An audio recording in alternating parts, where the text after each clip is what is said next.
주님께서 사랑하시는 성도 여러분, 하나님께서 우리에게 비록 힘든 세상 속에 살고 있지만 그리스도 안에서 소망과 믿음과 사랑으로 지속적으로 살아가도록 또 한 해를 주셨습니다. 그런데 저는 새해 첫날에도 땅끝 기도단 성도들을 포함하여 가능한 많은 그리스도인들이 계속해서 두렵고 떨림으로 자기의 구원을 이루어 나가는 올 한 해가 되시길 권면하고자 합니다.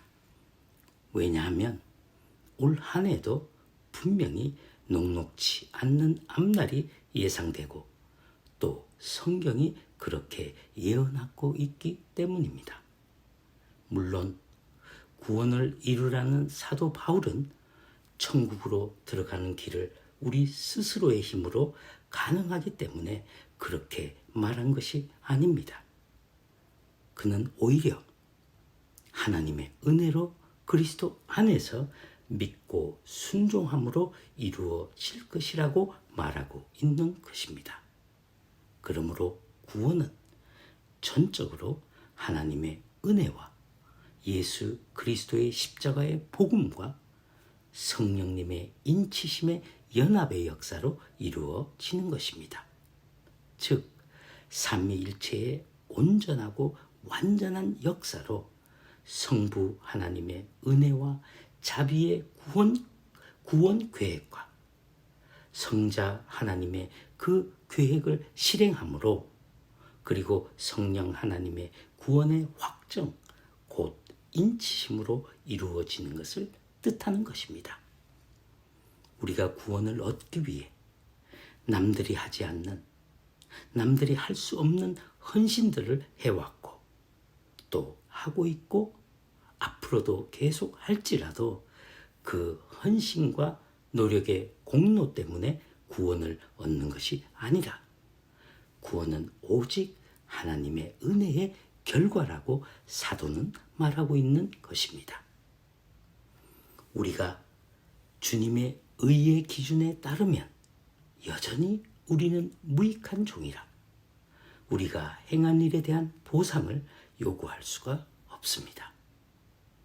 그럼에도 불구하고 하나님은 독생자 예수 그리스도를 믿고 따를 때 은혜로 우리를 구원하실 뿐만 아니라 또한 이 땅에서 우리가 살아가는 동안 그리스도를 섬기는 일, 즉 주께 받은 은혜와 사랑을 어려운 믿음의 형제들, 자매들에게 나누는 일을 성실히 실행한 사람에게는 하늘에서 상급을 주시겠다고 약속하셨습니다.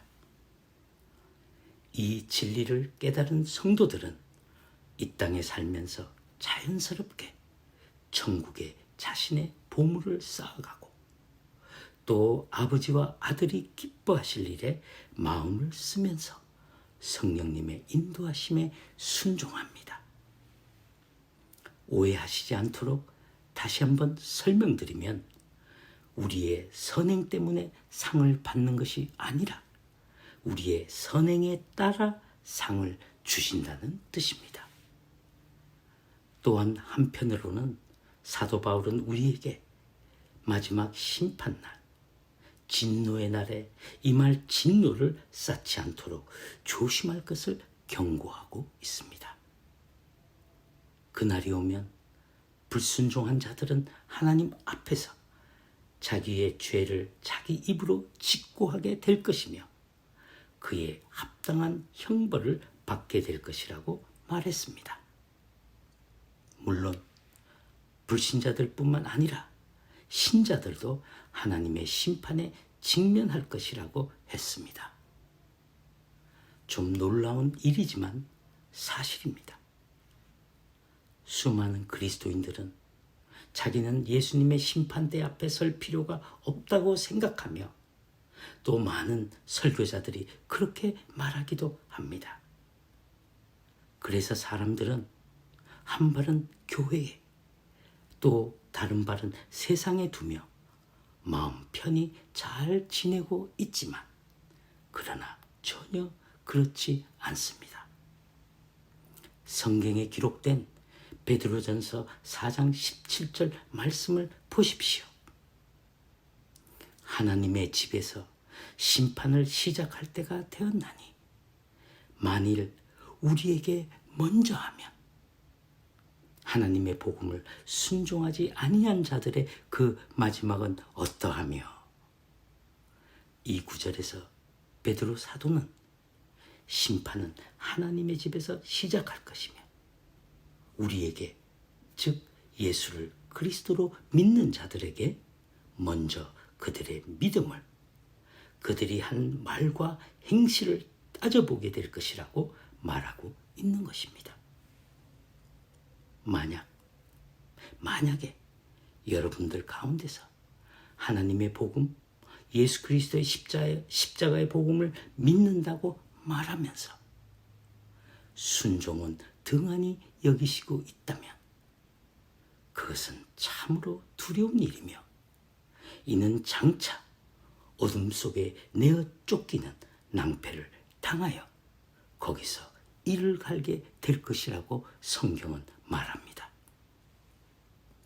성경의 말씀에 의하면 우리 모두가 다 누구도 예외 없이 목사든 장로든 유명한 부흥사든 권사든 상관없이 모두가 다 그분 앞에 서게 될 것이라고 말하는 것이며 각자 믿음의 진위 여부를 판단받기 위해 심판대 앞에 서게 될 것이라고 성경에 기록되어 있습니다.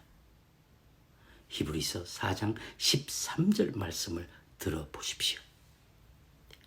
지으신 것이 하나도 그 앞에 나타나지 않음이 없고 우리의 결산을 받으실 이의 눈앞에 만물이 벌거벗은 것 같이 드러나느니라.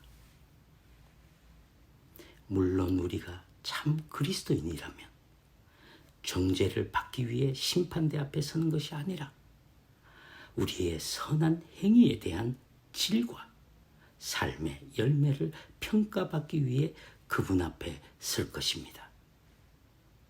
주님은 우리의 삶을 신문하시고 우리의 순종과 성화의 순도를 밝히실 것입니다. 마지막 심판대 앞 우리가 신문을 하실 자리에 나아갈 때 예수님께서 잘하고 잘하였다 착하고 충성된 종아 라는 이 말을 그때 우리가 듣게 될 것입니다. 당신이 참으로 주의 종이었다면 말입니다. 당신이 참으로 신실하게 주님께 순종했다면 그때 비로소 주님께서는 당신을 안아주실 것입니다.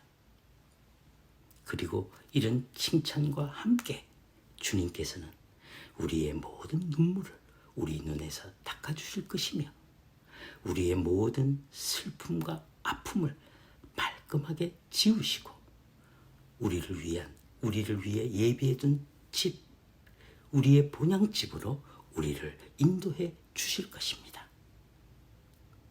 이 같은 소망을 품은 사람들은 비록 이 땅에서 힘들고 외롭고 어렵고 환난을 당해도 그리스도를 기쁘시게 하기 위해 하나님이 기뻐하실 일에 충성과 순종에 더 열심을 내는 참 믿음의 사람으로 살아가게 될 것입니다.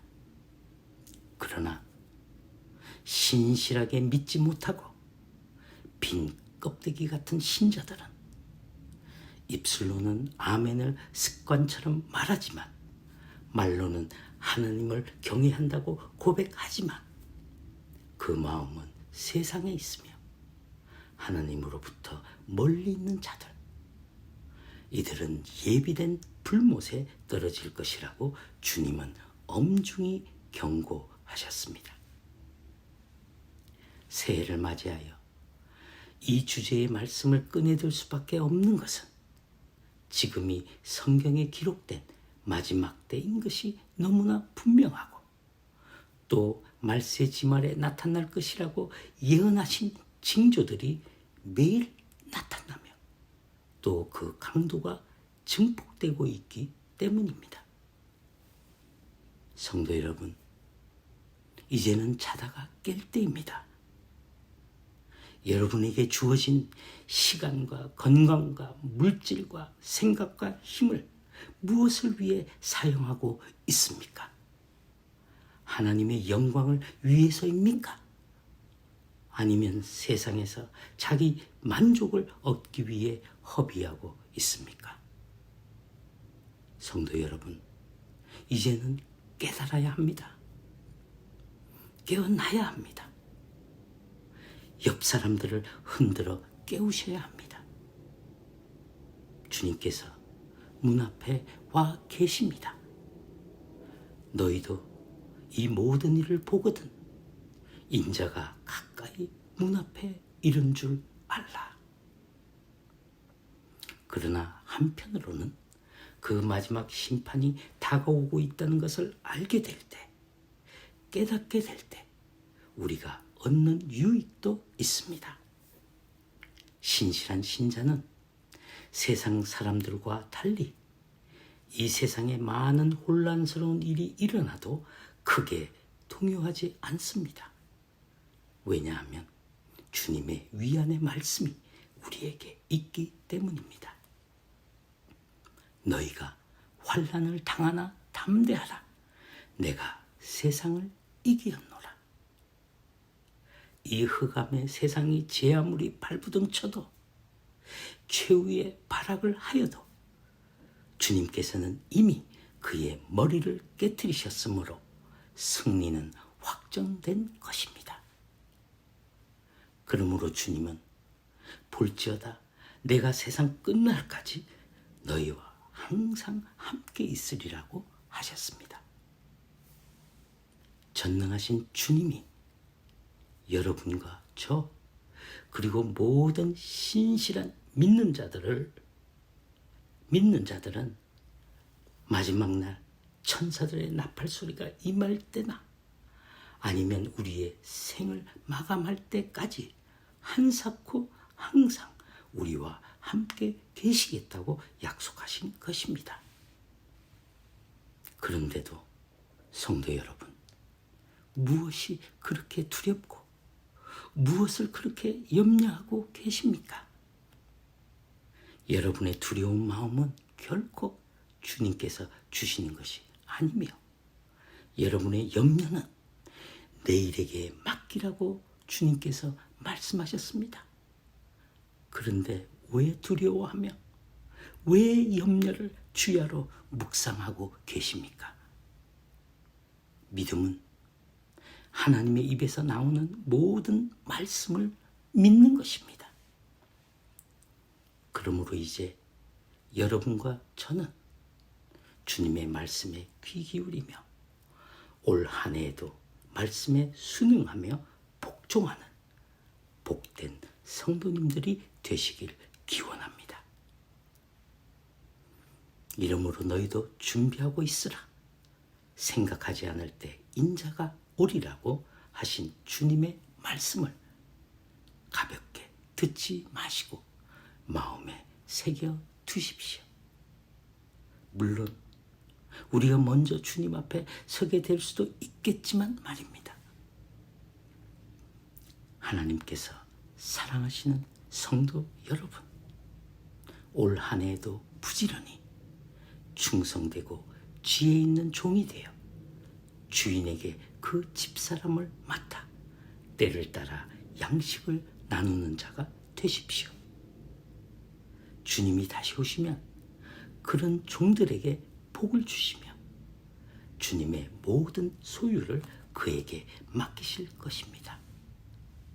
이 상급은 세상에서 최고라고 생각하는 노벨상 같은 것과도 감히 비교할 수 없는 인간이 받을 수 있는 가장 값지고 존귀한 상급인 것입니다. 여러분과 제가 이 상급을 받을 수 있도록 믿음 위에 굳게 서서 세상을 이기며 나아가십시다. 주님의 능력을 힘입어 꼭 그렇게 하십시다. 여러분이 정말로 주님을 사랑하신다면 주님의 계명을 지키십시오. 주님이 언급하신 계명이 무엇을 말씀하고 있는지 꼭 배워서 지켜 행하십시오. 혹시 혼자 힘으로 잘 모르시겠다면 담임 목사님에게나 교회 지도자들에게 도움을 청하십시오. 그래서라도 필히 알아내어 그 계명을 따라 행동하십시오.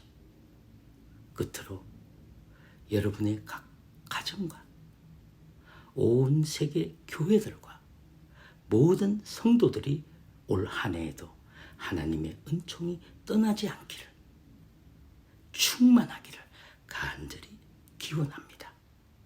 다음 시간에 또 뵙겠습니다.